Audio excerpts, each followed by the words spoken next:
Hey guys, how's it going? Susanville. Just want to give you a quick look and a comparison of some miniature multi-tools and some micro multi-tools, and have you look at the size difference in the tools that they do and do not carry. Alright, the first one is this miniature multi-tool by Berkeley. It's in the fishing department at Walmart. Pretty good for basically for fishing. The pliers is good for removing hooks, but it doesn't work very well for anything heavy. It twists on itself, so it's got a really weak pliers on it. The cutters are also weak. Doesn't even cut larger hooks, just smaller hooks. It's got you know, all some saw blades, knife blades.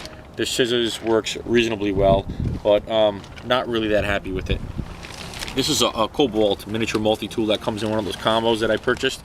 And I'll tell you what, for the money, it's very, very cheap. I believe the Berkeley was about $5, and this Cobalt with another, I think it was with one of the utility blades, was probably under 10. And it's a pretty good tool. The scissors works reasonably well. Everything works well and is built beefy. The pliers are very, very strong, and you can apply some serious pressure with it. The thing that I do not like is that it's hard to get these tools out of the casing when you want to use them. If you got more than one open, you're certainly going to have trouble cutting yourself, and even just getting one open at a time, it's kind of tough. You have to, because when it's closed, you have to kind of reach in and pull out this area here, and it's kind of hard on the nails.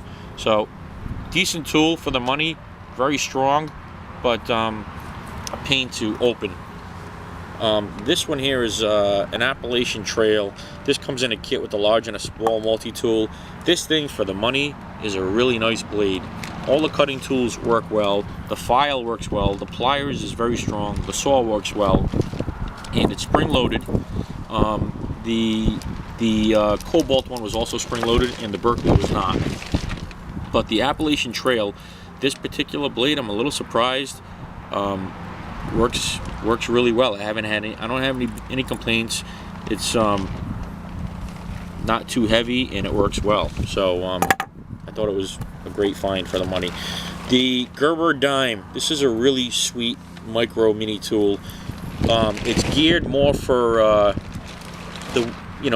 suburban setting, where you can see that you have this blade right here is made for opening bubble wrap packaging for, multi-tools and anything that comes in that hard plastic shell. This actually cuts it pretty easily.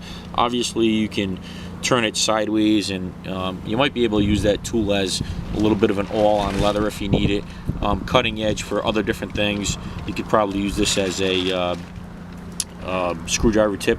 But the blade, this cutting blade that they have here, is pretty stout for the size of the tool. I like that a lot. The scissors works terrific. The pliers works great. I think that they went a little lower end on the file. This file here is a fine one, and this is a little bit heavier, and it's okay, not that great.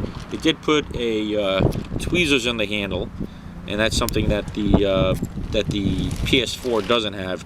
So if you can compare it to the PS4, you can see here it's a little more robust than the PS4, but it has some features that I think are a little better than the PS4. But the PS4 also has features that I think are better than the dime.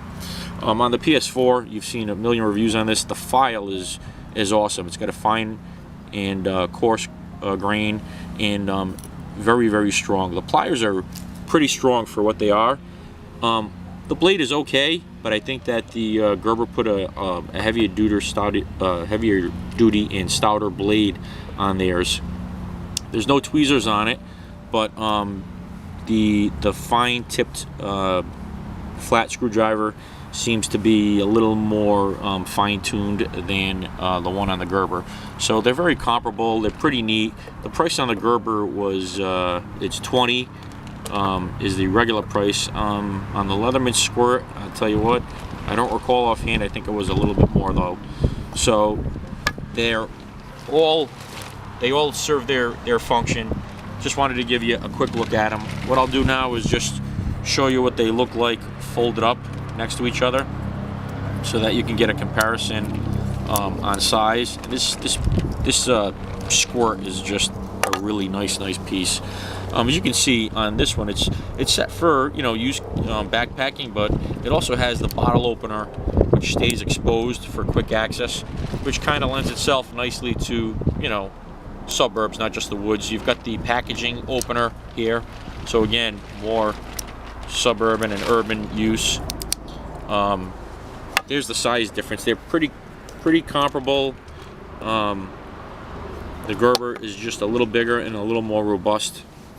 This Appalachian Trail, of course, like the old-fashioned Leatherman tool, is very strong. Tools are on the inside, not that big. It's not a bad tool. And the Cobalt I use a lot, but not fond of how the tools come out. Once again, it's tough to get at some of the inner tools here, but it's a strong multi-tool, approximately the same size as the Appalachian Trail. And this is the one that I like the least. And it's okay for fishing. I just think that they should have made this a little stronger. As you can see, the blade twists. I mean, and if you've got to twist a hook out of a fish's mouth, this is kind of inadequate depending on, of course, the size of the hook. And even cutting a small trout hook with this pliers is hard. Been doing some trout fishing this week, and I had to crush a barb on a trout hook and cut 2 of the prongs off so that I could use it in a catch and release area. And I had lots of trouble cutting the hooks, and I had trouble bending them and breaking them as well.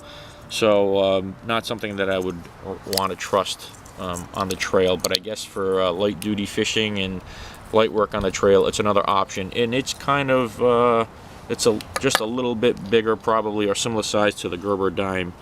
So guys, there's 5 of my mini multi-tools. Just a quick look, and hopefully that'll help you in your purchasing decisions. All right guys, safe trails and peace.